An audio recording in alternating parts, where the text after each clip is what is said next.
Ada kemungkinan tidak kalau misalnya nanti kayak Golkar ya, kepada Golkar ketika calon yang kemudian dipilih menjadi orang kedua di koalisi ini bukan orang yang sepakat dengan Golkar, kemudian mesin politik Golkar tidak bergerak ke sana? Nah, itu yang kita takutkan. Kan kita pernah pengalaman waktu kita konvensi, kan yang menang Pak Wiranto. Pak Wiranto bukan waktu itu belum Golkar, dia baru ini, gak gerak itu mesin. Padahal Pak Akbar udah keliling kemana-mana. Gitu loh. Jadi harus ada kesesuaian juga. Jadi kader itu merasa dekat dengan dia punya pengurus, dia punya ketua umum tuh mereka dekat. Suka nggak suka mereka dekat itu. Yeah. Nah, kalau ada orang misal tiba-tiba dicalonkan dan digolkarkan, ya orang itu harus bisa mewongke lah. Jangan merasa bahwa dia udah ini terus ini nggak jalan itu nanti mesinnya. Benar nggak, Pak? Ini berlaku untuk Ridwan Kamil? Kalau Ridwan Kamil kan udah pengurus Golkar sekarang. Kan baru, kader Iya, kader dia atas, bukan dari bawah.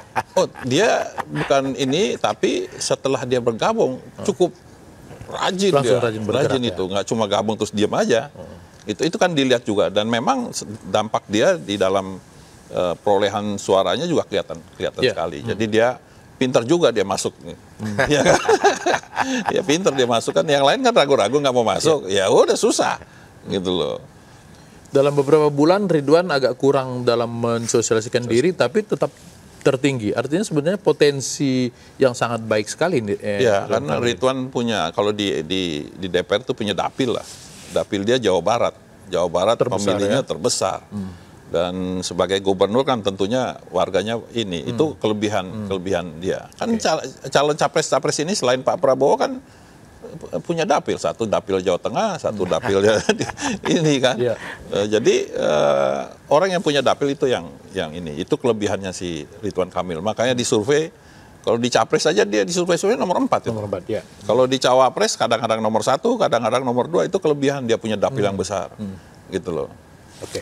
Keterpilihannya si cawapres ini dalam penentuan nanti siapa yang akan maju dari koalisi 4 partai ini, dilihat nggak keterpilihannya? Ya pasti kita lihat, dan masing-masing partai juga punya kepentingan. Jadi gini, jangan dipisah antara pilpres dengan pileg. Hari ini pembahasan itu pilpres saja. Pileg itu seakan-akan urusannya waketum, gitu. Iya. Padahal Pak, yang namanya pilpres ini punya efek ekor jas kepada pileg. Jadi yang dihitung pertama itu sebenarnya kemenangan kursi parlemen. Karena itu tiket, Pak, untuk ke depan.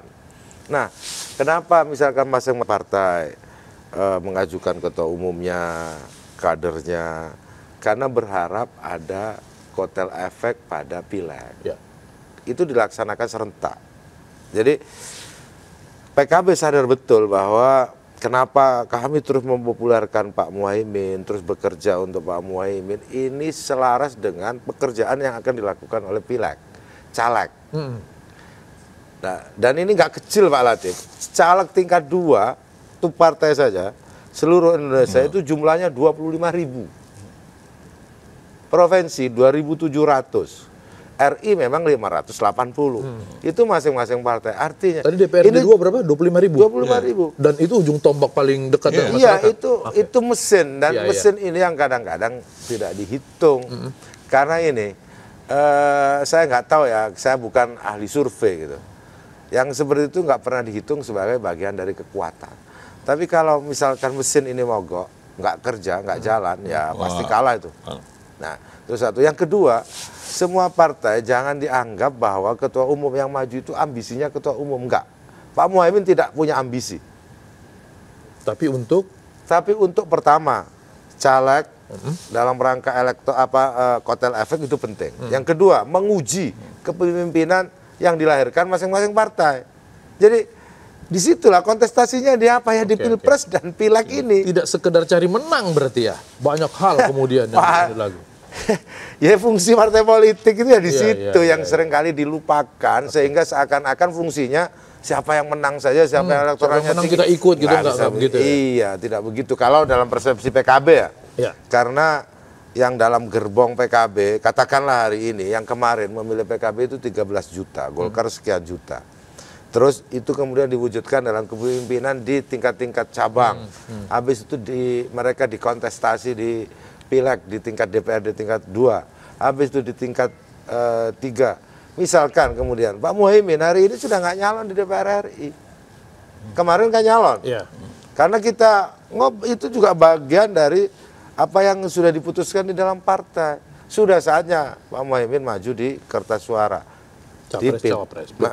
Dengan harapan ini memiliki kotel efek pada perjuangan teman-teman yang berjuang. 25.000 di tingkat 2, 2.800 di tingkat provinsi seluruh Indonesia. Itu menurut saya semua partai akan, saya aneh, maksudnya aneh kalau partai itu kemudian memberikan begitu saja. Yang kata Pak Mekeng itu aneh bagi saya. Itu gimana cara logikanya? Mas Jajil punya ketakutan yang sama nggak dengan Pak Mekeng? Tadi Pak Mekeng bilang kalau capres dan cawapresnya bukan orang yang disetujui oleh partai, bisa saja mesin kemudian mogok. Mas Jajil punya ketakutan itu nggak? Ya pasti, karena itu sudah bukan soal ketakutan, itu fakta yang akan dialami jika kita salah untuk menempatkan orang di dalam pasangan, gitu. Itu pasti begitu. Itu yang pernah dialami Golkar tadi kan yang disebutkan, gitu. Waktu itu berpasangan dengan PKB Pak Wiranto. Apa kurang hebat itu? Iya. Secara nama dua-duanya orang yang terhebat. Jadi ini yang tadi saya bilang itu kan faktor-faktor di dalam politik tadi ya. Bayangin itu nanti diduduk bersama dengan empat partai, ngepusing ini nanti. Nah, semua akan kasih argumentasi dengan ini. Dan di situ perlu ada satu kesamaan visi bahwa ini kita mau menang ini. Ini koalisi ini bukan asal berdiri di tempat proklamasi bahwa itu udah selesai. Belum itu, Pak. Nah, ini Pak perlu kedewasaan daripada semua ini. Ya tentunya rambu-rambu dari masing-masing partai ya pasti akan dipegang ya, itu pengennya kalau bisa ya orang partai gitu. Bisa nggak kemudian Pak Prabowo yang dijadikan tokoh integralnya, jadi tokoh pemersatu, dia yang kemudian diserahkan untuk memilih? Dia bisa dia punya say ya, karena dia kan akan ininya, tapi tidak dominan. Karena kalau dominan akhirnya nanti jadi itu nanti males-malesan. Iya kan? Kalau ini harus bicara duduk terbuka. Tidak boleh ada batasan-batasan terbuka, baru nanti dicari common ininya persamaannya bahwa ini kita cari figur yang model begini. Itu yang paling kritis di dalam nanti penetapan cawapresnya.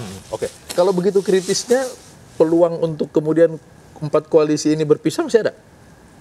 Saya minum dulu. Karena itu keputusannya di ketum-ketum, bukan saya. Gitu. Ini kita senang nih karena dua yang datang orang kedua waketum kan, jadi keputusan agak-agak 1,5 lah ini. Jadi kritis tidak kritis menurut saya itu bagian dari dinamika. Gitu. Yang ujungnya kalau saya lihat ya Pak, itu akan diputuskan di time limit akhir, di batas akhir kelihatan. Bagi saya itu dari sisi waktu kritis. Artinya kelihatannya koalisi-koalisi itu akan memutuskan di waktu-waktu kritis. Itu satu. Kontennya kritis enggak? Ya kalau ada 4 partai gitu. 4 kepala jadi. 4 kepala di situ. Yang di situ kalau dilihat dari variabel suara saja, katakanlah ya, partainya Pak Mekeng itu suaranya paling tinggi. Tapi tidak diusulkan menjadi capres. Itu kan soal tuh. Itu satu. Yang kedua, PKB sudah lama dengan Gerindra, sudah 12 bulan. Itu faktor juga. Faktor juga. Masa yang baru. Buat PKB. Nah, jadi di situ yang menurut Pak Mekeng butuh wisdom. Butuh ya kebesaran hati, bijaksana untuk memutuskan. Kalau tidak, ya pasti akan, itu namanya jalan buntu.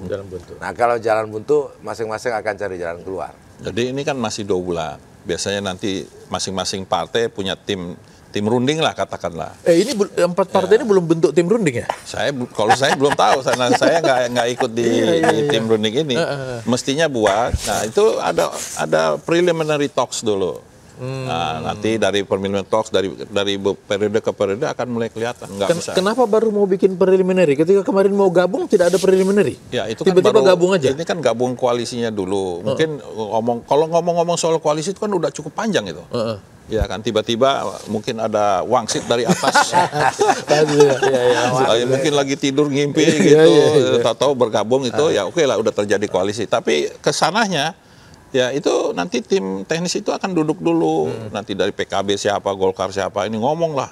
Ngomong aja dulu, semua yang ada ini dituangin itu, nanti disari. Habis itu balik ke masing-masing partai, diomongin dari internal, balik lagi. Pasti harus begitu. Supaya jangan jangan nanti detik terakhir belum ini, wah bubar itu, nggak karuan nanti. Nggak karuan ya? Iya, bisa nanti semuanya nggak jadi apa-apa nanti, gitu loh. Itu menurut saya sih akan berproses ke situ, gitu loh. 46% ini besar loh. Loh, besar. Kalau ini pemilihan di MPR sudah pemenang. Selesai. Betul. Jadi kalau ini pemilihan seperti tahun 99. Dan ini kan masih terbuka, siapa tahu dari koalisi yang lain ada yang mau pindah lagi kan. Iya. Masih saling terbuka. Jadi saling terbuka dan masih saling menggoda sebenarnya. Masing-masing masih ada komunikasi meskipun tidak resmi. Kadang-kadang masih, namanya di DPR itu kan semua partai sebenarnya teman. Jadi tahu di kantong masing-masing sebenarnya, tahu arahnya masing-masing. Jadi namun memang yang memutuskan ketua umum kan begitu Pak. Jadi masing-masing kita yang di bawah, mungkin ada yang anggota fraksi biasa itu punya informasi masing-masing. Jadi yang disebut duduk itu ketua umum nanti yang akan duduk. Nah, cuman apakah informasi tidak terkumpul? Terkumpul Pak. Jadi Pak Mekeng sedang mengumpulkan informasi juga dari sini gini, dari sini ini disampaikan ketua umum. Kami pun begitu. Dari ini begini, dari disampaikan ketua umum. Supaya nanti saat duduk bareng-bareng ini sudah punya kelengkapan masing-masing gitu. Kalau buat Golkar apa target yang harus dipenuhi sehingga tetap ada di koalisi ini?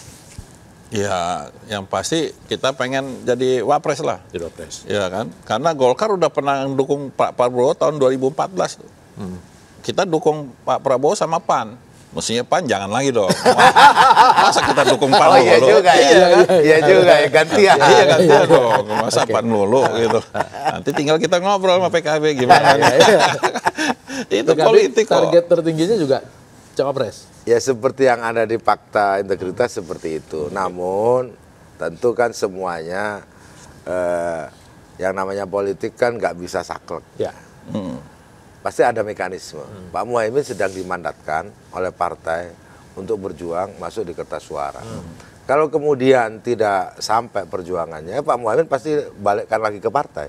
Saya nggak berhasil nih masuk di kertas suara, gimana? Tolong dimasukin DCT. Ya pasti nanti Dewan Suro, pengurus bilang, oh Pak Caimin, coba nengok ke sebelah, ada kok. Misalnya gitu, itu bisa. Dan itu hal yang biasa dalam politik. Itu yang terjadi di Golkar kan? Sehari ini kan. Sebenarnya KIB cukup berdua, tapi Pak Mekeng mungkin Pak Ketum nengok ke kanan aja, masuklah di situ kan gitu.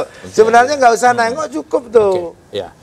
Menang, kalau target adalah menang, berarti kan banyak sekali yang diperoleh setelah menang. Bukan hanya kemudian menjadi orang nomor 2. Power sharing, jumlah menteri dan segala macam kan juga penting. Tentunya itu kan hasil pemilu nanti kan. Tentunya basisnya berapa kursi yang didapat, ya itu biasanya dibicarain proporsional. Kalau dapatnya kursinya tidak bisa dibicarakan di awal sebagai kesepakatan. Misalnya, oke kamu PKB cawapresnya misalnya, tapi Golkar nanti kalau menang dapat ini itu bisa itu bisa menjadi salah satu faktor. Misalnya oke wapres udah dapat, ya menterinya dikit, ya kan? Itu bisa, nanti itu bisa terjadi karena itu kan negosiasi, ya kan? Atau misalnya nanti menterinya nanti deh setelah pemilu kita lihat siapa yang paling banyak dia yang ini, itu kan bisa jadi. Jadi apa? Faktor-faktor untuk bernegosiasi itu akan pasti muncul, kreativitas itu akan muncul, gitu loh. Yang penting satu, jangan kita pokoknya. Kalau udah pokoknya bahaya dah. Itu akan repot gitu. Kalau sudah pokoknya dalam politik itu nggak bisa ya. Itu harus bicara.